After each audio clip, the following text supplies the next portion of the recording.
Welcome back to Thone's Nibbles, number 53. On Luke chapter 9, and to answer the question, who is greatest? It comes from Luke 9, verses 46 through 50. Then a dispute arose among them as to who of them would be the greatest. And Jesus, perceiving the thought in their hearts, took a little child and set him by him, and said to them, Whoever receives this little child in my name receives me, and whoever receives me receives him that sent me. For he who is least among you all will be great.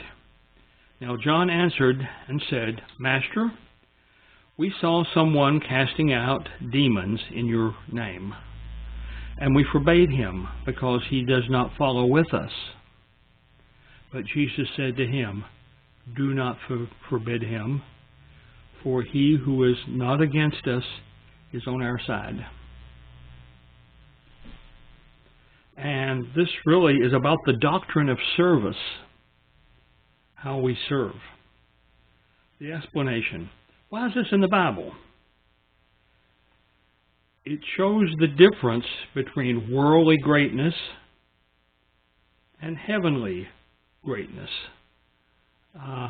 Worldly greatness can be in intelligence, or it can be in wealth,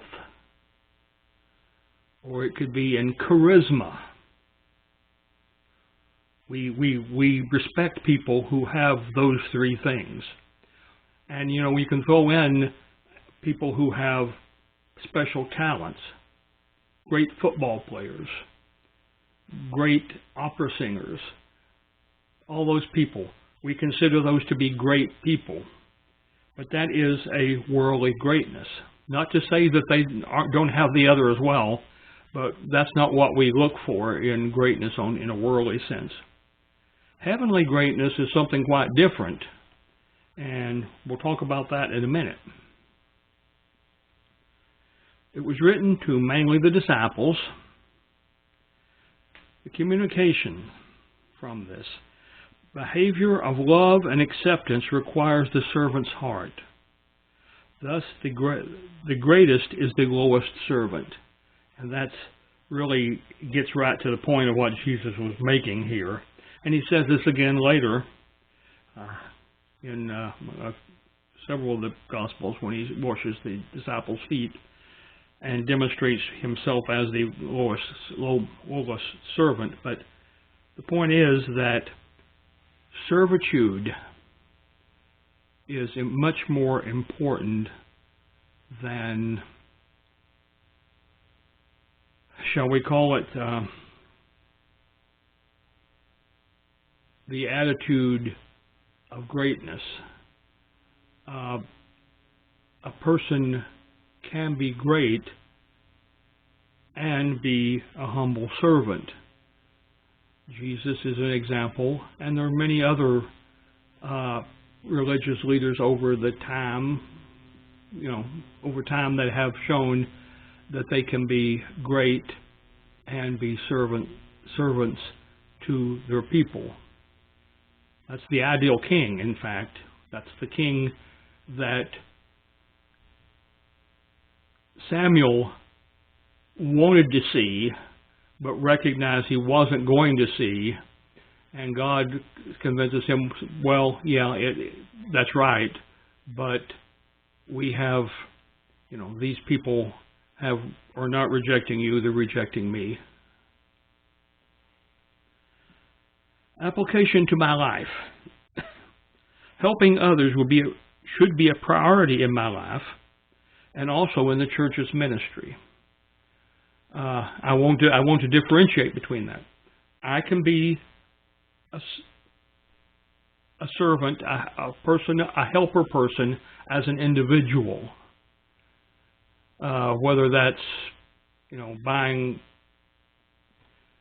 groceries for a poor harried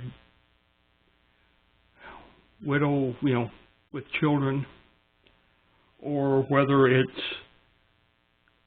whatever, helping someone change a tire, or all the things that we do as individuals in service, or for that matter, what I'm trying to do now with these things that I publish on YouTube. The ministry of the church is mainly 100% about service. We take care of ourselves and our families and so on, as well as serving others as individuals. The church, for the most part, takes care of everybody it contacts in one way or another with service, whether that be the newest member, the oldest member, or out in the community, anybody that God places in our pathway, those divine appointments again, that they are someone, that the church will try to help and serve. And that can be in the sense of food pantries, that can be in the sense of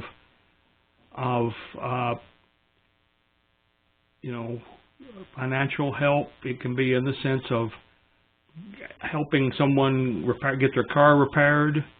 It could be driving someone to a doctor's appointment when they aren't supposed to drive until later. And, most of us have done all of those things at one time or another. But the church's ministry is a service ministry.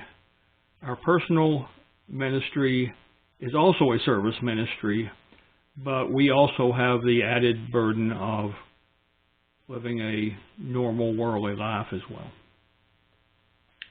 God, to me, care for those weaker persons.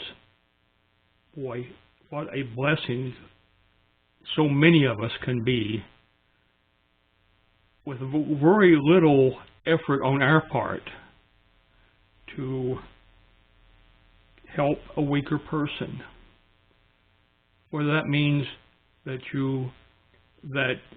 they need someone to go out and get their mail out of the mailbox and bring it to them.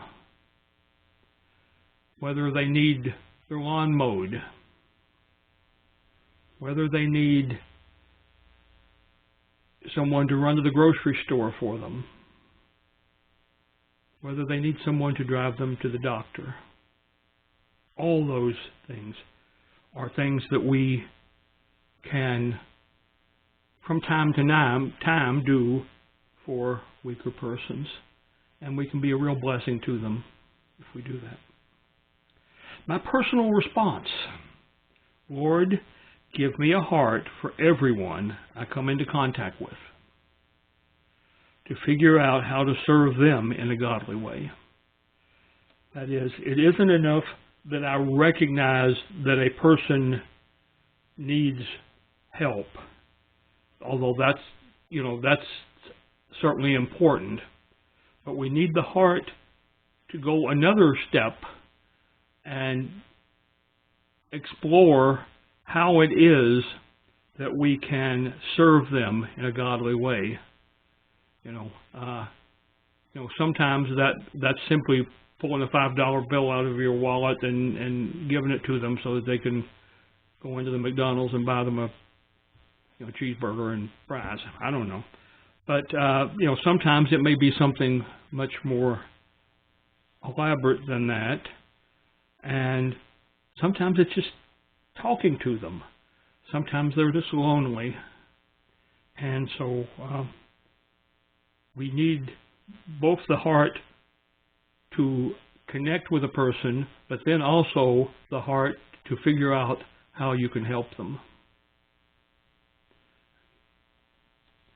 So that completes this lesson, and we'll see you next time.